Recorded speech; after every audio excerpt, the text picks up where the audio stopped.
For a Western filmmaker, their films can serve as their own personal portraits of America. It's their chance to paint a picture of what America means to them, to show the American West as they want it to be remembered.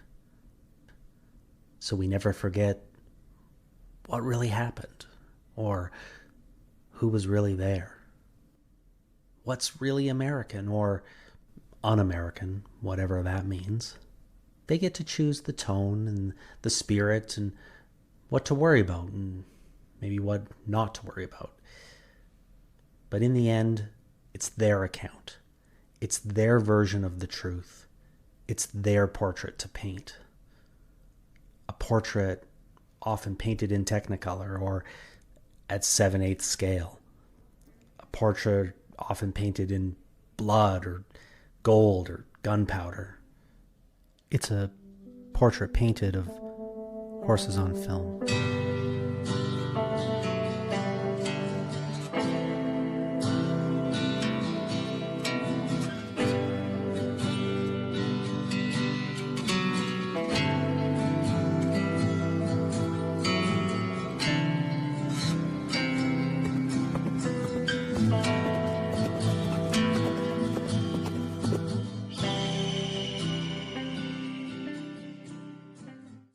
Welcome to episode 4 of Horses on Film. I'm your host, Cameron Chapman. Here I am. And this is the podcast dedicated to figuring out what's the top 100 Westerns of all time. And, we're using as our guide the IndieWire list that was published in 2024 of their top 100 Westerns. From there, we're adding, subtracting, rejiggering the whole thing and reorganizing it into what we feel is the top 100 Westerns of all time. First of all, I want to start off with a little statement. I want to apologize to the families of all the celebrities we've murdered already in 3 episodes. Obviously, our intention is to not kill anyone on this show, but we're dealing with these movies that are 50, 60 years old, in some cases older, and some newer ones. We have, a lot of actors that are in their 80s and 90s now, or, many that are not with us anymore. But I feel bad. We talked about Graham Greene while we were prepping, and then we lost him. We talked about Robert Redford, and then the day after we recorded, he passed. Claudia Cardinal passed the day after we recorded the other episode. So yeah, we're trying to keep people alive for as long as we can here. But that saying, there's the Wild West. Things are going to happen. Shots will be fired. So Angie Dickinson, get your affairs in order. We're coming for you, basically. Get ready. And I'm going to bring in our co-host, Dave Scott. Before this podcast came along, had you murdered any celebrities before? Is that? Not that I can think of. Okay. I take the 5th. Perfect. Yeah. Yeah, I feel bad. It happens sometimes where a name comes into the zeitgeist or somebody just, you have a conversation about somebody randomly, and then immediately they're in the news, and it's happening. We're 3 for 3, which is, that's pretty good.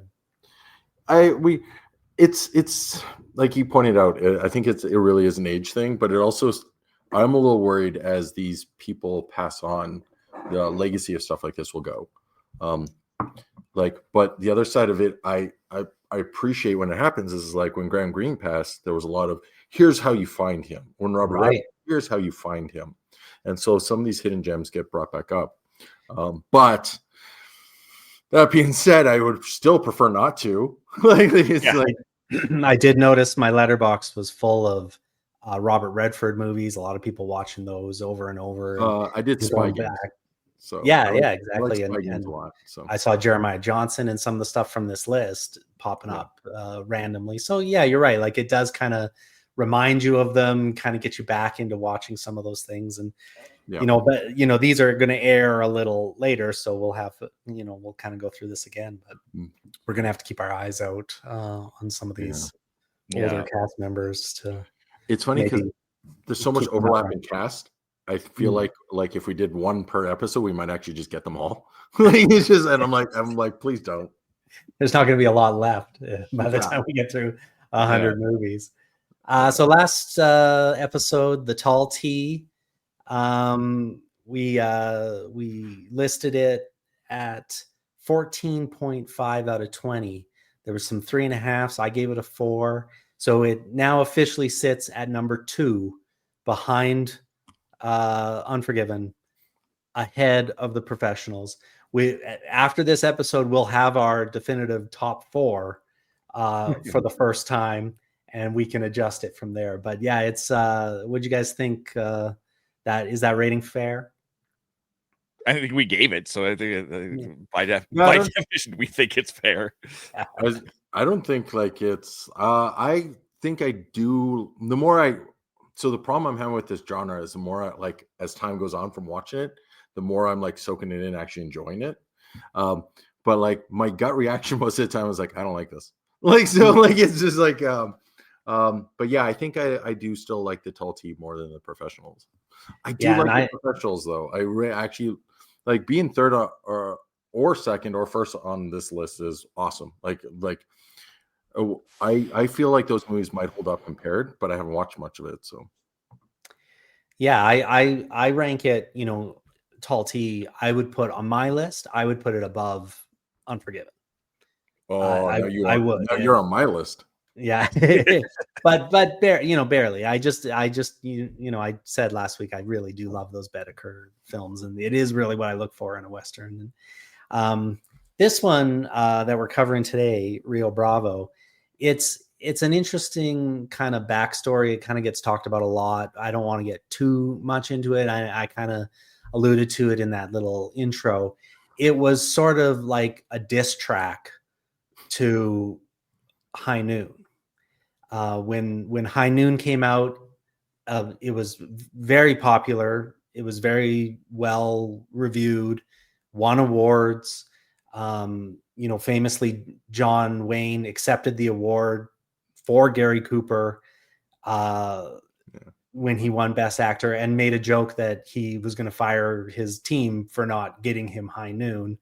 That said, then, you know, years later in a famous interview with Playboy, he complained that it was un-American and that it was not, you know, and Howard Hawks, the director of Rio Bravo, also kind of railed against this very publicly, or against High Noon publicly.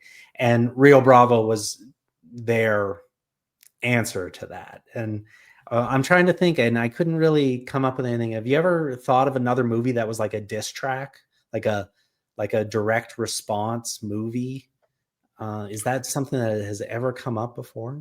I feel so like it must exist. Yes. Yeah. And because this is not because there's always like Heaven's Gate, maybe, where it's like I'm going to, not against a movie per se, but a studio or something, or like I can't help but feel that Paul Van Hoosen and what he's been doing. Yeah, that's right. I think that's right. Like Verhoeven, that's it. Yeah. But like for him, like I can't help but feel Showgirls might be actually on this list, and I can't. Maybe, well, I'm trying to think. Like, you wouldn't see it from, like, say, Star Trek. Wouldn't, you know? Oh, I didn't like Rise of Skywalker, so we're gonna make like. Yeah. I wouldn't think that. Maybe DC Marvel. I don't know those. There's definitely been. I wouldn't call it diss movies like the whole thing, but there's definitely been shots. The Teen Titans Go to the Movies is full of shots against Marvel, but, right down to having Stan Lee as a cameo. And Deadpool does it every once in a while with don't make the suit green kind of stuff. But like Godzilla did it. 98? The 98 Godzilla got decanonized as Godzilla. He's now Zilla in, I think it was Attack of All Monsters. No, Battle for the Monster of All Monsters or something. I forget which one it was, but one of the later ones brought Zilla on as a very fast, easy kill for Godzilla. Oh, interesting. But they just, and it was just like in, boom, slap, I feel like gone. Maybe in the like C and B movie tiers where like you get a lot less interference from like, it's $10,000 and some kids in the like woods. Like Evil Dead might have been like a response to something. I don't know, and we might not know, but yeah, I mean, again, I'm not really an expert in this topic, but it just struck me as I wonder if you guys would know, horror movies feels like one where it's very possible, Yeah, you're right. Yeah, I can see a light horror ribbon on each other kind of thing. But like, kind of like, I wish. I mean, even I wonder. Like, I wouldn't say a diss track. I think it's more paying homage, where like Alien, The Thing, things like that, where they were like, okay, well, let's do our twist on it or whatever. But it's not usually because they dislike the original. It's usually because they like it, like an homage. Yeah. Yeah. No, I don't know. Well, should we get into our feature presentation, Rio Bravo? Yes. Yeah, if we must. All right, let's do it. If we must. We'll bring this Foreshadowing. Turn on some mood music here.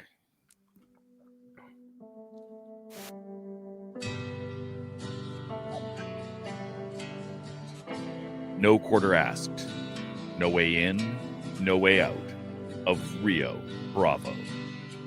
A small town sheriff in the American West enlists the help of a disabled man, a drunk, and a young gunfighter in his efforts to hold in jail the brother of the local bad guy.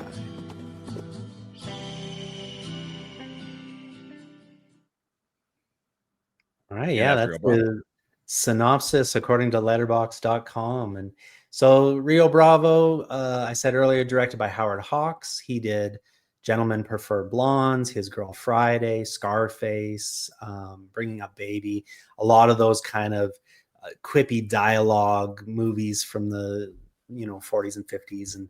And he also did another Western that's on this list, Rio Bravo, Red River, 1948. Red River, considered one of the absolute classics of the genre. So this was him coming back to the genre in a big way for sure. Written by Jules Furthman and Lee Brackett. They together wrote The Big Sleep. Lee also wrote the first draft of Empire Strikes Back before she passed away in 1978. I think George did a pretty big rewrite on her version, but I imagine there's some seeds of her work in there, absolutely. And she also wrote The Long Goodbye, which is one of my favorites. It's a great movie. It's based on a short story called A Bull by the Tail, which I could not find anywhere. I was looking for it, but that's written by B.H. McCampbell, which is actually Hawks's eldest daughter. So he took a short story written by one of his daughters, went kind of off that, plus what he was taking from High Noon, and put together this movie. It was shot at Old Tucson Studios in Arizona, which is outside of CL Ranch here in Calgary. One of those places they've shot a million Westerns, and this town has been used over and over and over and repainted and removed. And it's wonderful. The sets were built at 7/8 scale to try to make the cast appear larger than life. Something they, famously did in old Westerns for sure. It didn't win any awards to speak of, mostly because, Ben-Hur won everything this year. Ben-Hur won 11 Oscars. So to be a movie from this year, you didn't win any Oscars. Yeah, you did nothing. You didn't have a chance. I feel like you show up knowing that, like, it's Ben-Hur. like every once in a while you're like, I think like, I'm pretty sure like the Crash people were like, well, or no, it's Shakespeare in Love. They're like, well, Saving Private Ryan's going to take it. So right, yeah. And I don't know what the atmosphere was going into those awards, but certainly Ben-Hur. It was Ben-Hur's night. yeah, a little bit. No internet at the time, so I think they might have had a little bit more hope than you would nowadays. Nowadays, easily. Yeah, this movie is going to sweep, or at least sweep the professional awards as opposed to the artistic ones. Yeah. Right. Yeah. They sometimes, the technical ones are so clear that, like, I mean, I think this year, I mean, we'll probably get into it at some point in this podcast, but the new Paul Thomas Anderson sounds like it's poised to take a lot of awards. It was one battle after another, and people are already talking about it. It's only been out for a couple of weeks, and like a week actually at this point. So sometimes, some years, it's foreshadowed a bit, but not every time. This didn't make a ton of lists as far as awards and stuff, but there's a British critic named Robin Wood who not only rated this as the top film of all time, Rio Bravo, he wrote a book about it, and you can look up that book if you disagree with his assessment of that. But yeah, #1 film of all time, according to a pretty well-known critic. Quentin Tarantino calls this the best hangout movie of all time. Famously, he used it as like a litmus test for girls he was dating. A little bit. Well, it's cool enough that you don't miss anything. So right, and yeah, I think he was like, if you can hang out and like this movie, then you're a good hang. You know, that's sort of a strange. Well, I'll get my coat and go home now, I guess. Yeah. And then there's a film critic named A.O. Scott who kind of agrees. He kind of says it's a hangout movie. It's that type of movie where you just kind of want to spend time with this cast, and you want to be a fly on a wall in the rooms with them. So it's sort of kind of that's the impression it's left on the genre, I suppose. And then there's a theme park ride in Madrid. There's a Rio Bravo flume ride, like a Splash Mountain, which may give it the distinction of the only movie on this list that has its own theme park ride. I can't. Well, there was the Unforgiven Petting Zoo. Yeah, there's the pigs, you had to separate them. You got to separate the pigs. You got to get right down in the mud. Yeah. You're in the splash zone. The splash zone. Anyway, no. It's that's sort of a weird distinction on this list. Sorry, folks at home. Anyway, speaking of theme parks, we're very lucky to be joined today by Disney World annual pass holder, Florida's own Happiness Patrol Zone, Melanie Dean. Melanie, we pulled you out of the galaxy far, far away and into the Old West. Welcome to Horses on Film. Yeah. Thank you. When we first mentioned this movie or this project of watching Westerns, you lit up when we were chatting and you went, "Oh my God, Rio Bravo." It's obviously a big part of your growing up. Can you talk a little bit about that? It's one of those movies that we watched a lot of. So my grandfather watched a lot of Westerns. And so I remember just from that early age of when your parents are working, so you go and your babysitters are your default grandma and grandpa. So you're under school age, you're under pre-K. I remember coming in and we were watching just so many Westerns. And so I grew up on John Wayne. I grew up on Bonanza. I grew up on The Rifleman. I mean, all this stuff. Or even if, like, again, even to this day, if I start watching one, I don't remember the character or the actor, but I remember the film or remember the plot line. And Rio Bravo was one of those films that we just, even throughout teenage years, adult years, it's one of those movies that we would always watch.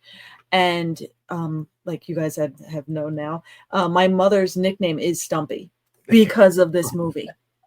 Because my grandfather and my mother would go back and forth, and he would do the John Wayne lines of yelling at her to go get something or go fix a meal or da-da-da-da-da. And she would just start doing something, and there would be times where she would throw something to him and say, "How do you like those apples?" You know, like Stumpy throwing dynamite. And, you know, then like my father or my grandmother would yell, well, you know, "Throw one for me too," echoing Dean Martin. So there was so many quips and lines that I know. So when you guys said that, "Oh, we're doing the Westerns," I'm like, ooh. And then you said Rio Bravo. I'm like, what? I love this movie. Oh, I love that. I love that. Cut, so yeah, that's so fun. And it's not one that I watched a lot as a kid. Like, I don't remember it as a kid. I definitely remember it kind of post high school.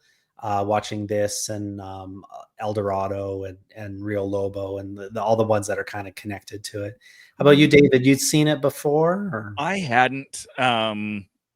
I did not grow up with Westerns, which is a bit weird. Given my family's from Canmore, very Western, but also a very multicultural mining town. Mm-hmm. I'm surprised that I did not watch more Westerns growing up. And so I've never seen it at all. Most of my Westerns in the background, I don't even think we've touched on this, has been radio. Is old radio dramas. And that's where I get most of my Western chops, if you will, from. That makes sense because you were born in the 30s, right? Is that... Yes, that's exactly it. I was born in the 30s. You young Canmore, I don't think has television yet, so radio was all it was. I heard the train's going to come through soon too. One day. Sorry to all the Canmore listeners. There's a movie called The 49th Parallel where they're taking the train across Canada and they go through Canmore, and he says, "There's the three sisters," and they stop in Canmore for what was called at the time Indian Days, and it was it's I mean, a beautiful place and definitely has Western roots. So How about you, Scott? Had you seen it before? I hadn't seen it up till about an hour before we recorded. So like I finished it. No, that's not even a joke. I was like, I'm pretty sure I know this one. And I put it on. I was like, I know nothing. And I'm like, I should probably watch it. So it was probably a good thing. No, I hadn't seen it. I had the cast all wrong. One of the things I like Dean Martin, and so it was interesting to see him act against John Wayne.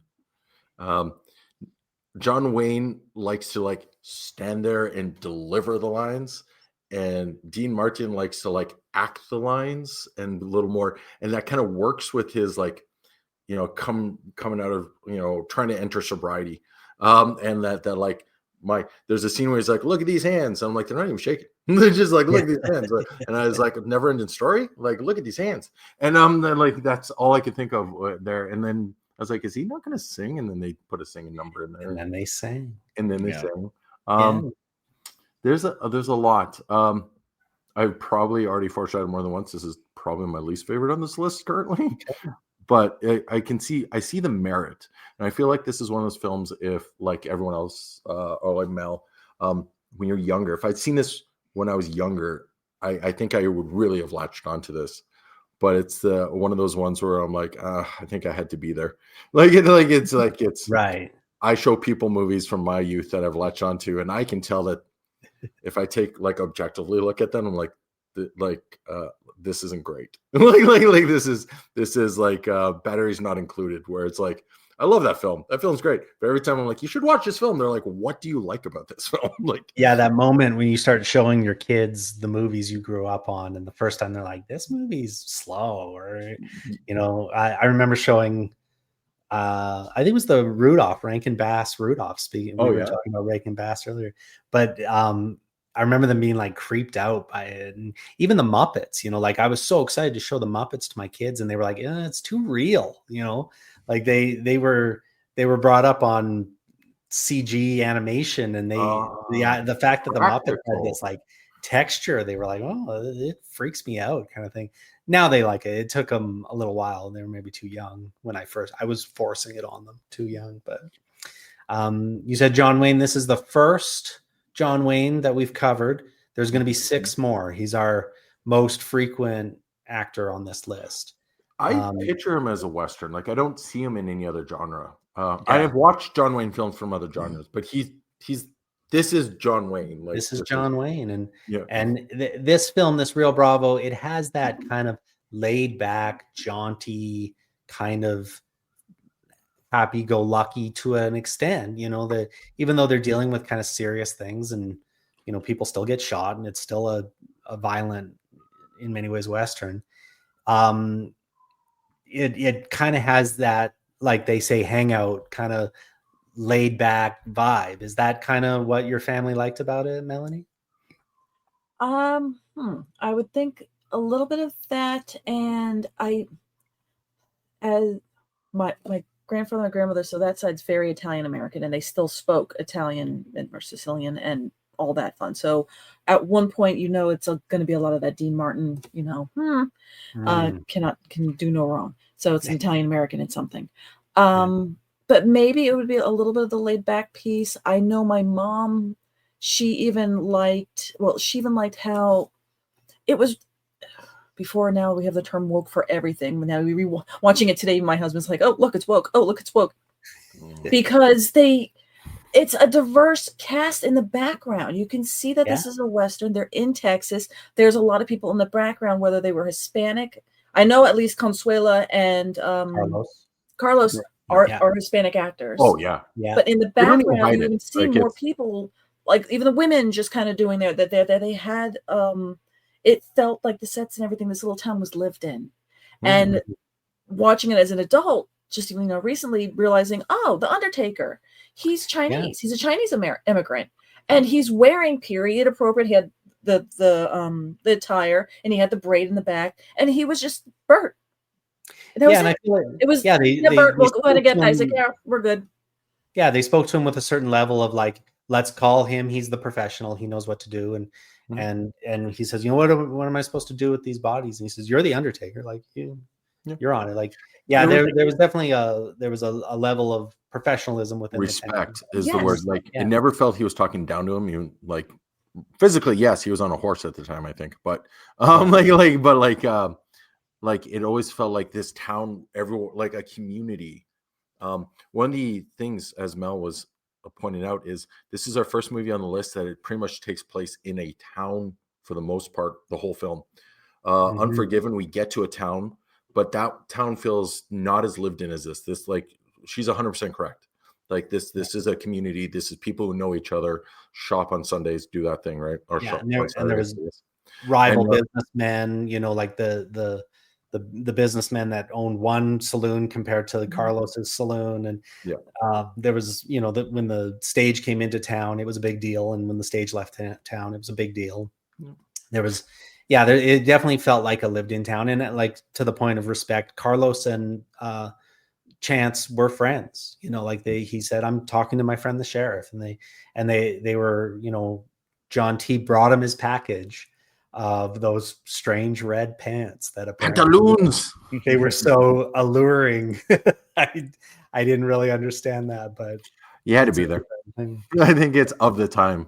So one of my takeaways, I really enjoyed Ricky Nelson, and his it was a role that was originally going to go to Elvis, and it didn't work out with Elvis, and he wanted top billing, which wasn't going to happen over John Wayne. He wanted a ton of money, and then he ended up actually going to the Army, so it wouldn't have worked out schedule wise. But I really liked Ricky Nelson, and I think he turned 18 on the set of this movie. Oh, wow. To be that young, but not be the Schofield kid, yakking away. Like he had I think they limited his lines for fear that he wasn't an actor. But it actually kind of added some kind of. I feel the characters are I think that's a really good comparison. But with Colorado, he knew he was good, and he says that everyone's like they whatever, and every time he brings out his guns, he gets his man. Like it's not. I never felt like he was in any danger ever, because more so than John Wayne gets his butt kicked multiple times throughout this movie. Yeah, understandable. Like it's overwhelming odds. But Colorado, whenever he showed up, he played it cool, got it done. Where Schofield Kid was trying to show that he understood everything, but through a shaky foundation, which was easy to see through, and he didn't even know that. And so, I didn't realize he was so young. But he was young. He was a pop star, so it would be akin to putting like Justin Bieber in a movie as a young man or something like that. He was kind of there to boost ticket sales, and he did that. Like people went to see Ricky Nelson. And they gave him his song. Yeah. And interesting, speaking of diss tracks, one of his big hits as an older person was The Garden Party. And that was kind of a diss track to an event that happened. he performed a concert and people were booing because he was playing his new music as opposed to his old music. And so he wrote that song as a response, whereas this was a response to High Noon, which we will cover. We're going to cover High Noon. It's definitely, on a lot of people's top 10 list, if not number one. It's a very good movie, worth watching. But the other one, too, John Wayne, I don't know if he thought this was the end of his Western era, but he wore a specific hat for almost every Western up to this point. And this is the hat he's wearing in this. That's the last time he wears this hat. So he goes off to do more Westerns after, but I almost wonder if, when him and Howard Hawks were sitting down to do this, it was like his Unforgiven. It was his, original swan song to the genre. This is why I love doing the show. Little facts like that. Yeah, no, it's good. Learning. The early internet, there was a 3D animation. It was about like a samurai and a cowboy trying to clean up a town. I've tried to find it again. This is like pre-YouTube. I feel like it could have been like a Pixar thing they put out. It was about a minute long or 2 minutes long. But I realized watching this film, the cowboy's dressed like John Wayne from this. He talks like John Wayne, but I didn't realize he's actually wearing the same. But it has like a Pixar, like almost felt like they're trying to show off like computer animation in the earlier, like that old, 25 years ago, maybe. Early computer animation stuff. Yeah. And I didn't realize. And then, watching this, I reminded that again, but also I didn't realize how influential it was on all genres, like not just like it was a Western with a samurai and the two meeting up and they're doing the comparison that samurais were the Westerns of their area, and he's a lone gunman from a different country kind of thing. And it was interesting to see that. I actually thought John Wayne might have been one of the weaker parts of the film, if I'm going to be honest. I just felt like everyone around him just kind of like, the Hangout film is probably right, where it doesn't feel like you really can point out one specifically and say, this is, we're here for this. Mission Impossible feels like the Tom Cruise movie. This didn't feel like a John Wayne movie. This felt like there's a bunch of people. More like an Ocean's 11 maybe, where there's just a little bit of everyone in there. But when that comes up, it's a good little team. It's a good little team that they kind of have, and it's sort of a band of misfits too, right? Yeah. Like the guy at the beginning says, "Well, you got this drunk and this guy, like crippled guy, and eventually gets a kid and a gambling woman, and this is kind of his team. He's like, this is all you got, and he's like, it's what I have. I'm going to go with what I have, and this idea." Kind of gets remade again. Like I said, they made El Dorado, they made Rio Lobo, kind of the same idea again. Actually, the John Carpenter movie Assault on Precinct 13. I've heard is a Rio Bravo remake. So it's sort of a, when we talk about the 7 stories to tell, this is maybe one of it, where you have to protect your town, protect your castle. 310 to Yuma is the same, isn't it? The train's coming in and they're trying to get him on the train. There's more of a ticking clock on that one, but I guess in this case, they're waiting for the marshal to get there and they have to hold him off for a week. For 4 to 6 days. Like they don't really know. He said he's day 2. He says we can hold up in the prison and we'll just hold him out for 6 days because they don't seem to want to come into the building. So right, exactly. We can just stay here. Melanie, what did you think of Angie Dickinson in this? This is kind of a strong female role against a man who's very much way too much older. So it never dawned on me, maybe being young, saying, "Oh, there's a definite age gap here," and she's 22. Lady, you could choose better. Get on that stagecoach. Get on it. But the one thing I'm not a huge fan of writing wise is how she really was in a few times just monologued. Like she just monologued in front of him. And I mean, I get that he's strong silent type or whatever. Especially the end where she's putting her stockings on and stuff, and she's trying to goad him to say anything. Mm-hmm. And she just sees it as oh, see, you told me you loved me. And and he's like, no, I didn't. So while it's interesting, I appreciate that she was given all these monologues that she has to perform as a dialogue with somebody who's not talking, that she kind of has a tendency of going in where you could see that she's just rambling and she's just having her own inner conversation going on here. And she's just doing what she can with it. As a character, I'm not going to look up to you as a young child or as an adult. But she gets the job done, and you can see that her heart's in the right place. I did like how she, at least at the beginning, to introduce the character for Feathers, was that she travels along. She's a card player, and how she kind of she's a poker player, so she was calling his bluff on, "What, are you going to search me? Could it be here? These are too tight." So I really appreciated the setup of her character, but she had some edge to her. Yeah, I just wanted sure. Yeah. And I get for that time, all the female characters going to fall in love with the main, protagonist. But okay, fine. There's a scene after they clean up. She throws the pot out the window, and Colorado cleans it up, and so she comes in and she's like, "Oh my God, I just helped you murder all these people." Yeah, and she keeps saying Colorado after, like, "Oh, Colorado, I need more Colorado," and just like 14, 15 times in a row.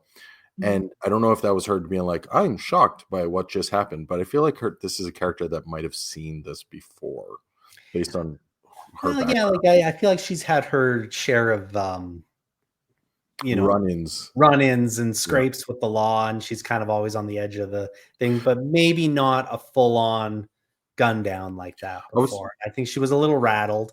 She kind of got a little fainty, and she medicated with whiskey, and maybe that didn't I was hoping for more of a Jodie Foster from Maverick feel, where it was more of a like I'm aware this is an act, you're aware this is an act, but who we're playing in front of doesn't, so let's like that felt very more playful. I'm wondering if Jodie Foster from Maverick is actually influenced from this. I don't doubt that's probably true. It's very possible. Yeah. I wanted more of the like card playing when she was talking, like Mel pointed out, when she's talking about where the cards are, she understands the game. like she gets I feel like she would put him somewhere where pointing them out wouldn't be obvious if she was the one. And I did like the fact that she wasn't. I was expecting that was going to be the arc, and it wasn't. So although I still got the impression she was working with that gentleman. 100%. Absolutely. Or could tell that he was at the table doing that thing, and she could play off of that. I also like that she kind of, she got a few jabs in. I mean, all that dialogue and those long monologues is very Howard Hawks, and it definitely comes from his other genres for sure. But I like that she did get her little wins in along the way, and kind of wore down John Wayne's character to the point where he did kind of turn into a bit of a puppy dog around her. It's interesting, as John Wayne softened, her professional attire changed as well. She comes in the business, like a little suity kind of thing. Yeah, dress up a little more. At the end of it, he's got her in her underwear, really, let's be honest. And but every time there's this informalness, and I think it is a visual indication of their relationship, where it felt like she was really seeking his approval in a lot of cases, multiple times. Yeah, like when she took the job at the saloon, and even when she had that outfit on at the end, like you say, basically in her underwear, she wanted him to not approve of it. 100%. She was looking for that reaction in a way that maybe goes against how strong she really was as a character. But what about music? I always love that moment where they are hanging out and they do have some time to kill in the jail, and they sing a couple songs. In my opinion, that could have happened more. Like, Dave, do you think this would have been a better movie with music throughout? Honestly, and I take this from someone who loves a musical. I wish it hadn't. I mean, you've got these big musicians. Yes, this is going to happen. And I think, my opinion, I don't love this era of country music, so that might also color that. The call and response country music. Yeah. Like it didn't work for me. I made a note saying, unnecessary musical break. I was wondering if it would be if it would hit right in your musical heart, or if it would be unnecessary. Nope. Yeah. It's, and like I said, I wish I did love it more. And I understand the optics of why they did it, but I wish it wasn't there. This I had the same opinion of this movie as a whole as I think we're going to see a lot of me saying over the course of these movies. It would have been tighter at 90 minutes. Yeah, it's now that's the next thing. We can get back in the music in a bit, but the length of it, especially coming off the Bodikers that are 78 minutes, this is 141 minutes, and it feels like 141 minutes. Yeah. The musical scene comes in so late that it feels like an addition, and I feel like that was part of like getting Ricky and Dean in there, but it is at a time when we're building tension up, and they've already done this like interludes. We keep coming away from the main, like into B plots, and so it just feels like it grinds the film to a halt. We sing a song, beautiful. Don't get me wrong, it's not my favorite music, but it was fine. Call and response, and then we start up again. And I'm just like, pacing and editing, but that's of it. It's of its time, this style. And I think they're trying to show that it's like the professionals needed to show that it was this journey, this long journey. I think this needed to show that they were really killing time, as this threat looms and they're waiting for the marshal. They had a lot of time to kill, which is a good excuse to throw in a little musical interlude. For me, I think one song was fine. I love My Rifle, My Pony and Me. But the second song I don't think needed to happen. I was good with them having the song because they are holed up, and they're going to be holed up for 6 hours with the windows closed and everything. So what else are they going to freaking do? And he tells them to go get his stuff. Bring your guitar. Guitar. Yeah. And even then, I liked how it was filmed with Dean just, on his back and just kind of like, all right, well, I'm going to start singing. So you could see like it's just, okay, I have nothing else to do. Ricky's playing his guitar, Stumpy's playing the harmonica. And I liked that the one kind of like the little mini jam. But then when they kind of say, okay, well, Ricky, you Colorado, go ahead and, sing some more. That's when I'm kind of like, I wonder if it's at that point, it's a contractual thing. It's okay. We got to show Ricky Nelson. Yeah, exactly. We want to sell some records. Now, I know High Noon has a song in it, and if this was and that song was peppered throughout the whole movie, it won an Oscar, I believe. It was a big part of the marketing of High Noon was this very popular song. I wonder if they were trying to trump that and send something rocketing up the charts from their movie too. And knowing that it was almost Elvis definitely kind of reinforces that theory. Right. That they really wanted a hit song out of this movie. I believe it. Yeah. I almost want to see it. I almost want to hear what is he singing these same songs? Is he singing different songs? And if Elvis music wise doesn't feel country to me. So I feel like it would be like a very like different vibe for that scene if it was Elvis. Yeah, I think there was also worry too from John Wayne that, when you're sharing the screen with Elvis, not only is it harder to be top billing against Elvis, it's hard to be the big man in the frame because Elvis was such a presence and he was so wildly popular. And I think it was actually a very good choice to not have Elvis in there. I don't know if this goes down as a classic with Elvis in it. It would just be another Elvis for a different reason. It would probably be one of those like cult classics to the Elvis fans, obvious, but like I don't think it would make this list, the top 100, if Elvis was in it. Personally, no, I think it becomes a Howard Hawks John Wayne Western. without Elvis, for sure, definitely. And I think Howard Hawks' John Wayne Western is enough of a reason to have it on this list. That said, it also has this fandom, that has carried for almost 60 plus years now. So and I think part of that is the music too. Yeah. I think there's a nostalgia to that music. Mm-hmm. You're not going to find a lot of young people who like, oh, I love that old country music. But people who grew up with it and remember it with their grandparents and remember it with their parents have a nostalgia to it, as well as maybe they also like it on its own, but you don't have the same experience, the same lived experience with that kind of music now. That music is like in Shawshank Redemption when he's playing like I'm So Lonesome I Could Cry. I'm pretty sure that's the track. Is that kind of, that genre of music has this like, it feels Western to me, not unlike modern music, country music. It feels like it's a guitar leaning against a tree while we watch, the herd go by kind of thing. Around the campfire. This is actually Western music. Yeah.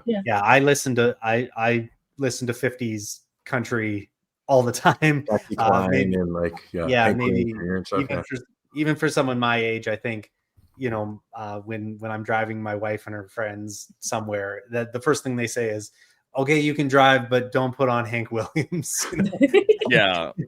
Yeah. So I, definitely that is my style of country. I do love the kind of campfire, the twangy cowboy thing. Yeah, definitely. I wonder, you said it, nostalgia. I wonder too, if even at the time it hit a nostalgic tone with the audience, because My Rifle, My Pony and Me was adding lyrics to the theme from Red River. So the song actually first appeared in Red River, and then they added the lyrics to it in this. So I wonder if there was a certain part of the audience that was like, Red River was my favorite in 1948. Now it's 1959, and the music's reminding me of that. Are you accusing this of being an Easter egg? I don't know. Is this a Western? Like, hey, folks, it's the same composer. This maybe one. That's the thing. Yeah. But also the Mexican song, which I can't remember how to pronounce it. El del Gula. I'm not going to do it. Maybe someone who took Spanish in high school can say it. But the song that they play is kind of a call to arms to our heroes. That turns up again in the Alamo, because it was actually the song that they played at the Alamo, which was the story here. So there's kind of music throughout that threads through other movies and stuff. One day I'll know how to pronounce Spanish words, and it'll be. It's like the beginning of the MCU. Yeah. What song is? John Wayne, I'm putting together a posse. Like it's. No, that was The Professionals. We went through that already. Yes, we're through that one. We went through. We're building the team. Okay. Sorry, my bad. All right. Do you guys want to get into our horse count? What do you think on this one? So, Melanie, we do a horse count. It's either no horses, some horses, lots of horses, all the horses. What do you think? Where do you think this ranks on that? For me, it's all the horses. And looking at what you're looking at word, I would pronounce it as El de Guejo. But that's how I would attempt it. You know what? Kinda closer. Because the two L's champion of the podcast, Mel. So every time I say it, I'll just edit in Colorado saying it, so that it sounds like I'm saying it properly. I thought you were gonna have like a little like bubble pop up, and it's Mel being like, it's pronounced this way. It's like pop up video. But no, I can barely pronounce words that are in English at this stage. Exactly. So, yeah. Sorry. Yeah. No, that's great. Yeah. No, you're awesome. So you say all the horses, because there were a lot of horses, especially at the opening. with the wagon train coming in, or the wagons coming in. The middle of the movie and the end of the movie was a lot on foot. Well, he got spooked also in the beginning by a donkey, so that made me happy. Because over there going the dark street, and then they're like, "Oh, there's somebody," and it was Wheeler. And you're like, "Okay, keep going, keep going, keep going." There was a door, and they're like, oh, "What?" And then donkey's head popped up, so he gets an extra for multi-species. We get some extra donkey points. Exactly. How about you, Dave? Where do you think it sits on the? I think it's squarely on the some horses range, because as you said, a lot of it does take place on foot. We get a lot of horse at the beginning and a little bit of donkey, but we don't get it throughout. There's certainly not more horses than men, which is kind of my personal other addition to the rating system. But it is, there's horses. It's a Western. There's horses. There's a lot of interiors in this too. Yes, like a lot more of interiors. Especially coming off the Bedecker films where there, and the Professionals, where they were on a venture across the frontier. This is the most interior movie we've covered for sure. The most sets, the most interior scenes. The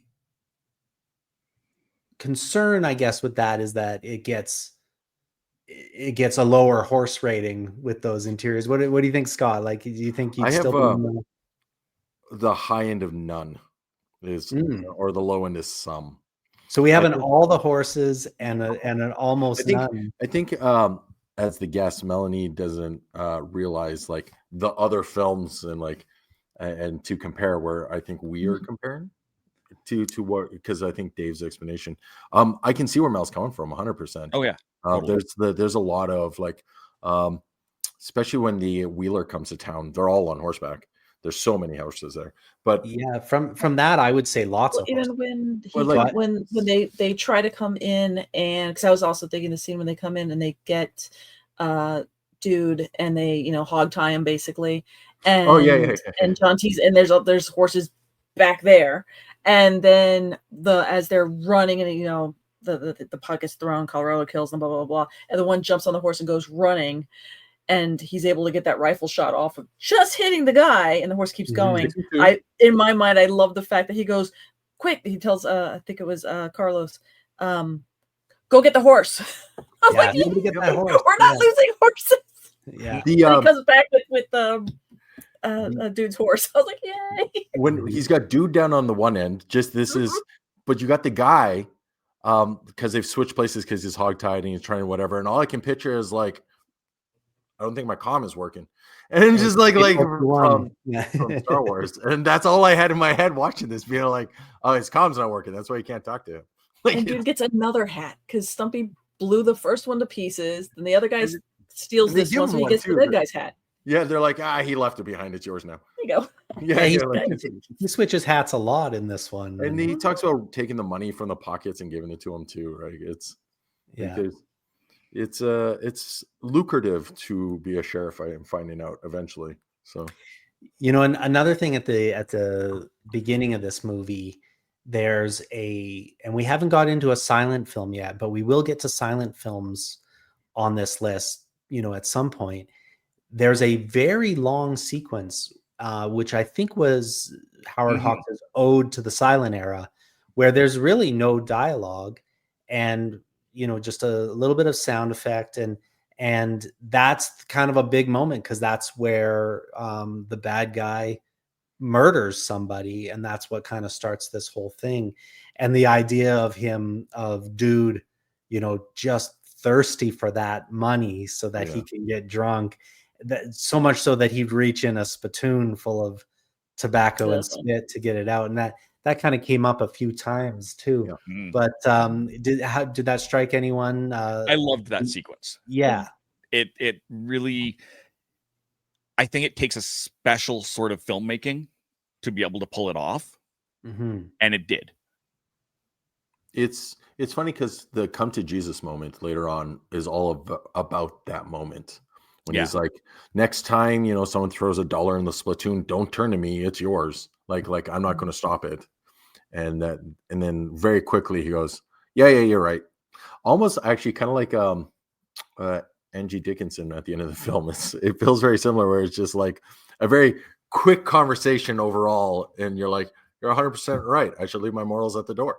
Like it just like, and it was with like John Wayne feels almost like Yoda in this multiple times, where it's just like, you know better, Stumpy. You can't come with me, that bum leg of yours. And he's like, yeah, you're kind of right, but I also, I'm going to be a Jedi one day. Like it's just like there's one of the arguments that they had against High Noon was that, and again, that article, a lot has been said about it, and we'll get into it more when we talk High Noon, I think. But that interview that John Wayne did with Playboy in the 70s, where he argued against High Noon, even in that, it wasn't the VHS era. He probably hadn't seen the movie for over a decade, and he got details wrong. He says that, the men and women were sitting on opposite sides of the church, or that even that Gary Cooper threw this badge on the ground and then stepped on it. And to step on the U.S. Marshal badge was un-American. He never steps on it. Like there's just little kind of Mandela effect mistakes that he made in his recounting. I'm curious if he, some of these calls to, if even in 1959, of a few years later, were they wrong about the message of High Noon to begin with? The idea that, he was going around and asking for help, and no one would help him. And then in this one, they really wanted to show that he was a sheriff that didn't need help. But in the end, he really did need their help. He needed on multiple occasions. The point of the movie is friendship. Yeah. Right. It's about working together and putting together this team, and that was willing to do what they needed to do, and telling Stumpy it's not worth coming because he can't move around. And then it was Stumpy throwing the dynamite that ended the whole thing. So, maybe it's a little bit about underestimating people. What do we give this for ratings? Are we going to ratings? Let's go to ratings. Okay. So let's start with Mel because she's going to have the highest rating. Of course. I don't know, but how does your rating go? We're going out of 5, and you can do 5. half stars too. Absolutely not. I'm going 5. Yes. I'm going 5 because I absolutely adore this movie, clearly because I've seen it since I was but a wee little Mel. But even with my latest watching of it today, I now can appreciate it as an adult, and I can watching Dean Martin with, granted, the hands, he wasn't really doing too good with the shaking of the hands. But when he's on the horse and he's getting short with John T., and when he jumps up on the horse and you can see his back is in. He's tensing his muscles. I'm getting a much bigger appreciation for him because there's all these little micro the nuances he's doing that wasn't a thing in acting back then, really. Not like now where the camera's really up there and we want to see your micro expressions. He's kind of doing them. And I'm sorry, Mr. Wayne, but he's out acting you. I mean, good Lord, sir. Yeah. Because really, I mean, he's showing pain. And just there's a lot of time where he's scrunched up and whatnot. And I have like a much more appreciation of that in the background. And even with Ricky Nelson, to your point, like this is really his first real acting gig. He's only 18, we're technically 17 at some point during this filming. You could see that, okay, yeah, they didn't give him much lines, but directing wise, be cocky. You don't talk. So in the background, you're watching him. He's watching everything. He's engaging with all the other actors who's got something to do, but he's not just like, just breathing in air and on a background.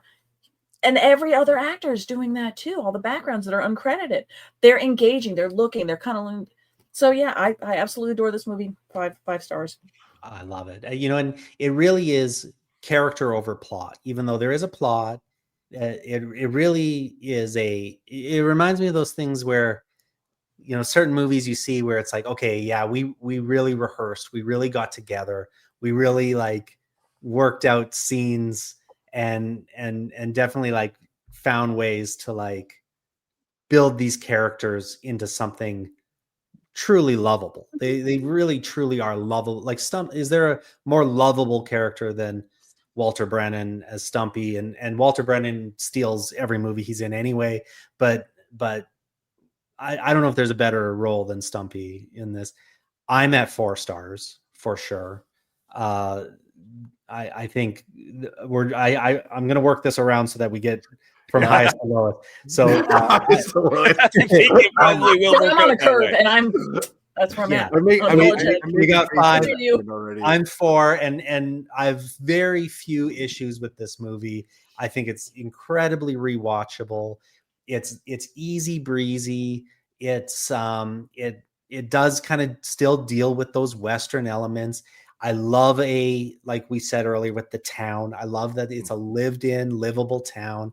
I can see the threads from this to other movies, and not just the remakes, but even Star Wars and certain movies. You can see that the threads going through from this out into like, it's sort of like, when they say you want to make a popular movie, you just remake Toy Story 2 because it has all the right elements of action, adventure, and everything. Snakes and boots. I think this is a movie where if you want something that's going to be popular, remake this movie. That it just hits the right notes of a fun time at the movies and in the Old West. Dave, what do you think? I think if this had, and again, I'll say it again, if it had been 90 minutes, I think I would have given it 4 stars. But as it stands, I appreciate this movie. I appreciate even the things that I didn't necessarily love about it. I appreciate, but I'm giving it 3 stars. 3 stars. 5. Unforgiven 3. 3. I guess you're right on this one. I do like the opening credits again. I mentioned in the last one where it's just a long shot and then the credits, and I like how Howard Hawk, his name was in cursive where everyone else was just like, so his name stands out on top of the fact it says directed by. I like that Dean Martin was the one to find the guys in the rafter, and he puts it together with the cop. I didn't like the fact he's like, how'd you figure out he was out there? And they to us, I guess, that they show the cup, and the cup is red at that point because I think they've left it and the dye is really like mixed in. I have 2 stars on my plate. I want 2 stars. Okay. 2 stars. I know it's and I feel really bad. I'm sorry, but that's all good. Like we're trying to get again. Yeah. No, it's not. It's just like so. I think what it is the same thing I said about Unforgiven. Is I will say with this Unforgiven, to me, it was a line in the sand movie where it's just like, this is what country or like Westerns are now. Right. I feel like this. So I haven't seen High Noon. The more we talk about it, the more I realize that is not one on my list. So I'm looking forward to seeing it, especially the comparisons. But I feel like the more like watching it, I understand this is a line in the sand kind of movie-ish for Westerns at that time. Especially having seen the other ones that have come after it, I can like your Threads comment, 100% correct. I think if Dean Martin was more of the star, not the sheriff. I think he's Dean Martin in this case is kind of like a Jared Leto. And I know that's a weird comparison, but I don't like Jared Leto as the lead. I like him as whenever he's the second. Fight Club, Lord of War, Dallas Buyers Club, like Morbius, he was the main one. So, but like, hopefully he's in Tron. He's also a secondary support. But like, role. Yeah. Like I think he does that really well, and he understands that role. And I think Dean Martin fully understands that role here. But I find his character a lot more interesting. And I don't know if it's because John Wayne's so stone faced and just like I don't buy Claudia. I keep saying Angie Dickinson because I can't remember the character, but I think it's Claudia. Angie Dickinson. What's her character name?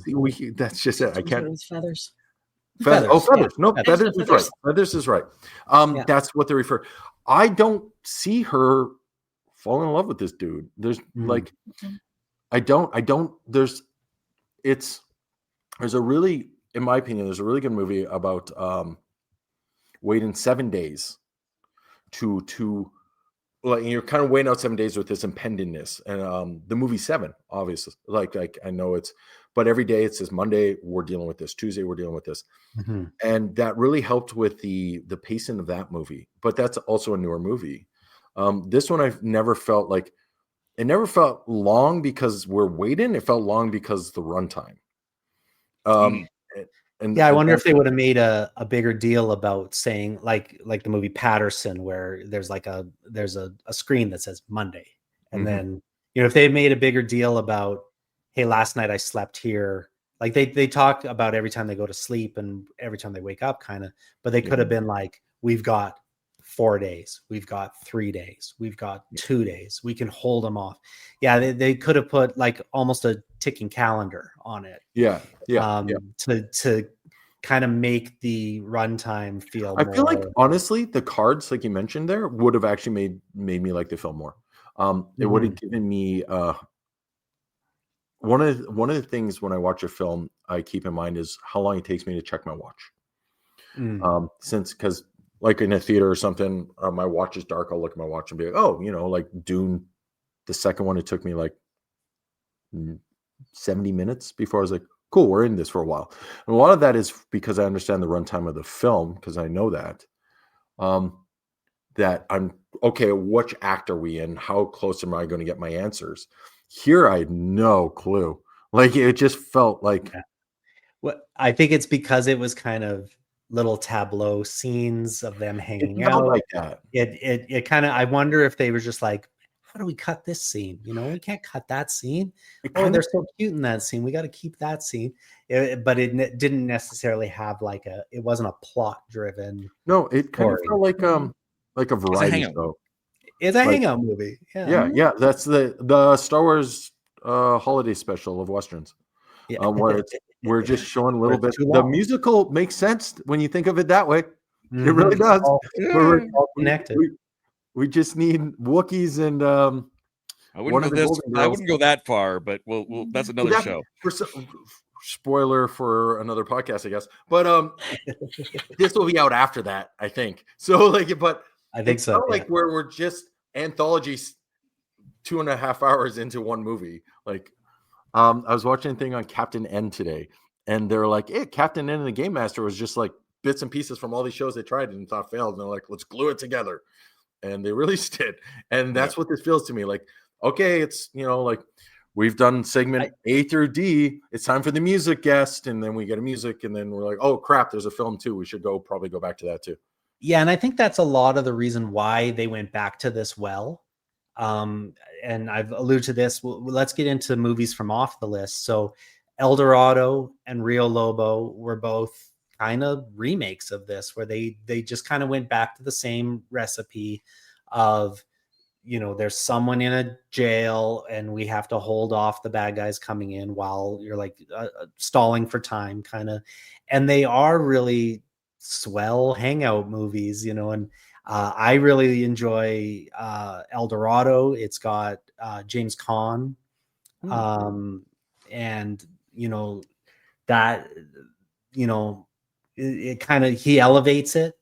And I find that as they kind of rework who the other actors are around John Wayne, it does elevate here and there. Not always the case. I think of the three, Rio Bravo is the best of the three for sure, in my opinion. And then when you get into things like Assault at Precinct 13, that one, it's a modern, modern for the time take on the story.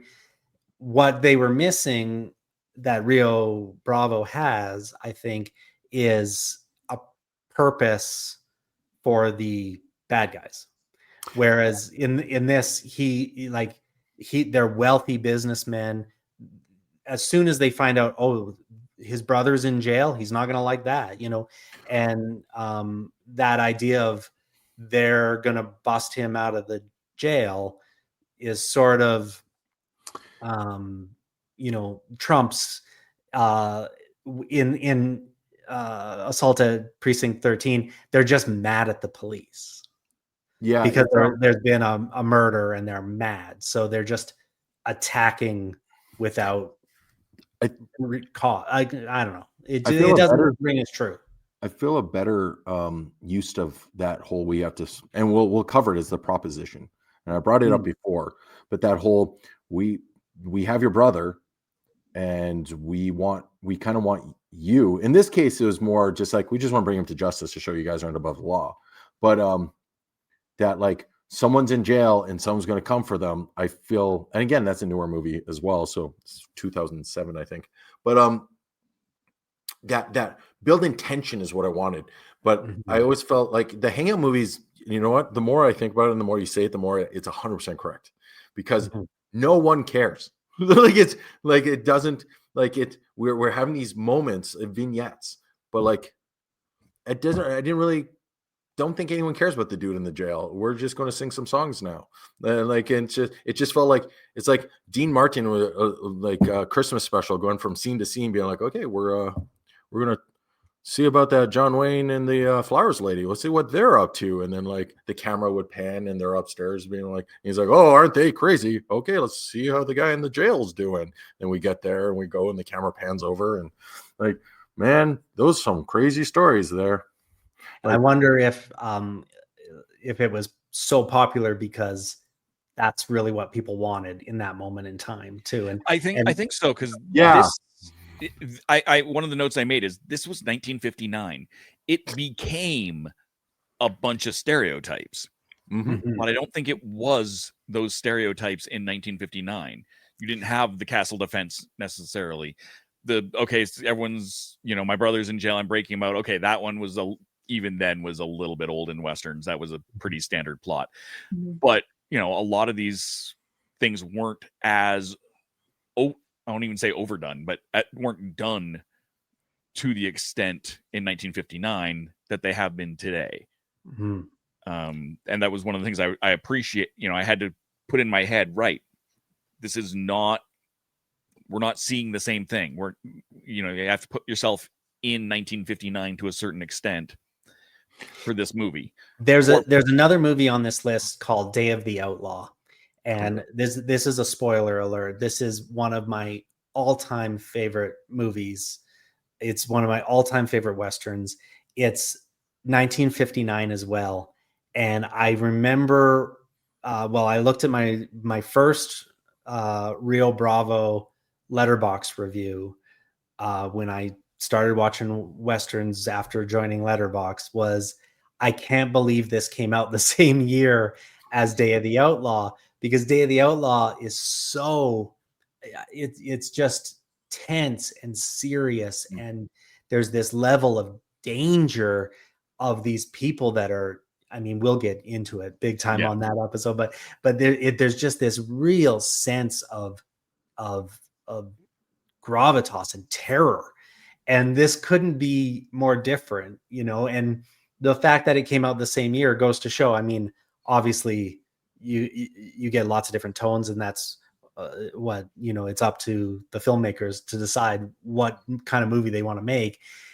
They clearly, I think they knocked this tone out of the park as far as we're going to make a fun, hangout, easy breezy movie about this thing, because Day of the Outlaw couldn't be more different. And even High Noon that they were in response to is a tense, stressful movie, and there is a ticking clock on it, and there is these elements of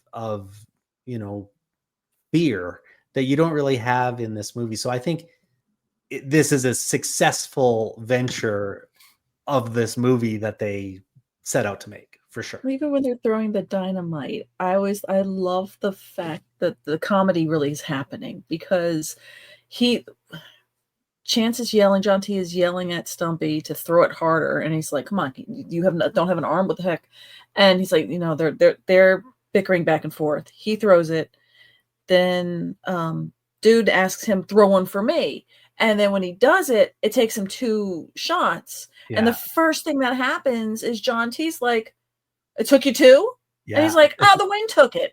I absolutely love that banter happens after they had that time in the cell when they're singing and because I really saw that was their bonding moment, and now they're working as a cohesive team even more.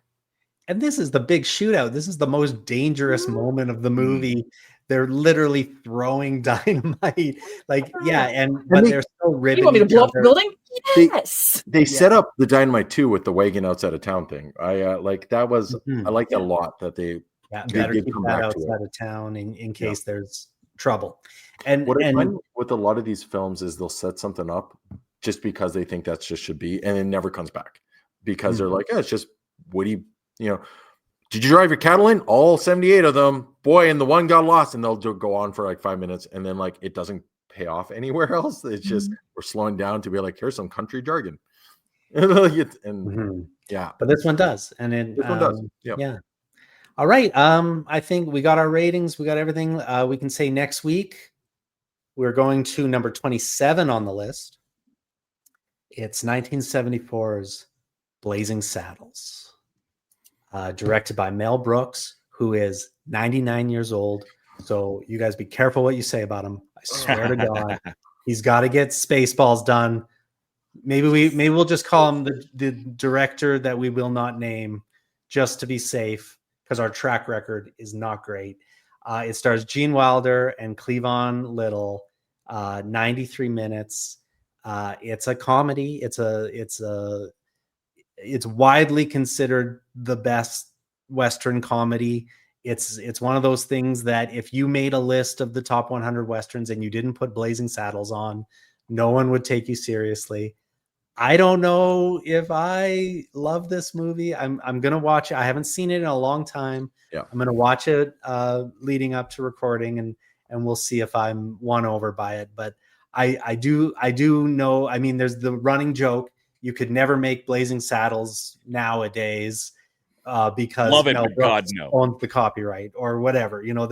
Everyone has their version of that joke. But it's definitely of a time, making fun of another time. Does the humor translate to 2025? We'll see.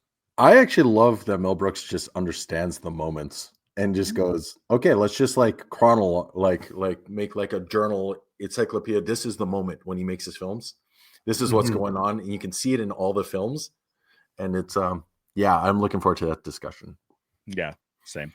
Have you seen that one in a while, Mel? Or I can probably start reciting from the very beginning right now. I love it. I love that movie.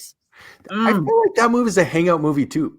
Actually, now when you're saying it, I'm like, but like background, put it on, but in a very different tone. Very different tone. Yeah.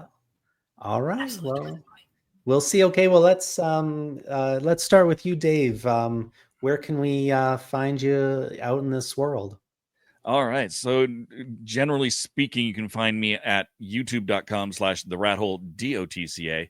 I stream board game related content. We've got miniature painting, all that sort of thing. On Sundays, you can find me on Spill the Geek Tea at Spill the Geek T1. Tuesdays on The Legend of the Traveling TARDIS.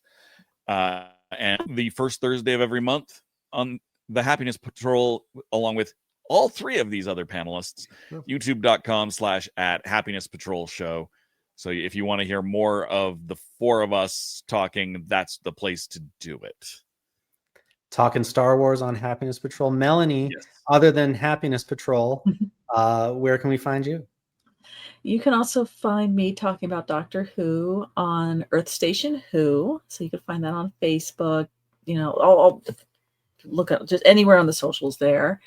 I'm just bumping around whenever someone wants me to be in this little square and chit chat. I'm always there. Otherwise, you can kind of follow me here. Pieces of Melee, either on Instagram mostly, and then I can like promote where the heck I'm going to be. But here I am. Podcast superstar for hire. I just show up. I'm just I'm the pitch hitter for a lot of different shows. I love it. You'll just click through like, hey, isn't that what's her face? Like, yeah, here I am with an opinion. You're the connection. I feel like that's something myself. She's the running thread. Absolutely. The podcast cinematic universe. Yeah. And how about you, Scott? Where can we find you? Breakfast Scotch National, like usual. That one's my big one. I also do the Joy Squad podcast with the other three. It's really enjoying going through these movies. Actually, I just want to throw that out there. Especially this is my first fairly low rating, but like I'm happy to be doing this and seeing like this history of cinema. Like it's not my number one love, but I like cinema and being able to go back and actually be like, yeah, I have read that, or I've seen that, or I've heard that, and be able to actually say yes, to the point where I'm like, I put it out in the world what I thought of it actually. Like, so absolutely. And obviously these are the top, it's someone's opinion that these were the top 100 Westerns. So they're generally going to be good. But it doesn't mean we're going to like every one of them. And it doesn't mean that, even if they were the right movie for the moment, it doesn't mean that it's going to hit with us now here making our list, and we'll be able to go back and maybe reassess things after we see other things and stuff. But leave your comments in the comments below. Yeah, that's the other thing too. Yeah. I'm Cameron. You can find me obviously at letterbox.com, Cameron Chapman. There's also a letterbox for the show, which is letterbox.com, Horses on Film. We're here at youtube.com at Horses on Film. And if you have any questions, concerns, comments, you want to make fun of my hair, you want to tell us that Dave's wrong about Unforgiven, or that Scott's wrong about Rio Bravo, you feel free to email us at horsesonfilm@gmail.com. Maybe we'll get some, maybe it'll be a type of thing where we're reading comments live. But once these start airing, we're still in our preamble recording process, but definitely comment. Let us know what's your favorite Western, what's on your list. I think in the end, this is going to shake out to be kind of a middle of the road rating, even though we ran the gamut. So we'll see where it shakes out in the top 100 in the end. In the meantime, thank you guys so much for being here. I appreciate it so much. I love that we're going through these movies. I love that we're exploring the American West. And, it looks like the sun is sinking in the West. And it's time for this cowboy to dream. So good night, everybody. We'll see you in 2 weeks.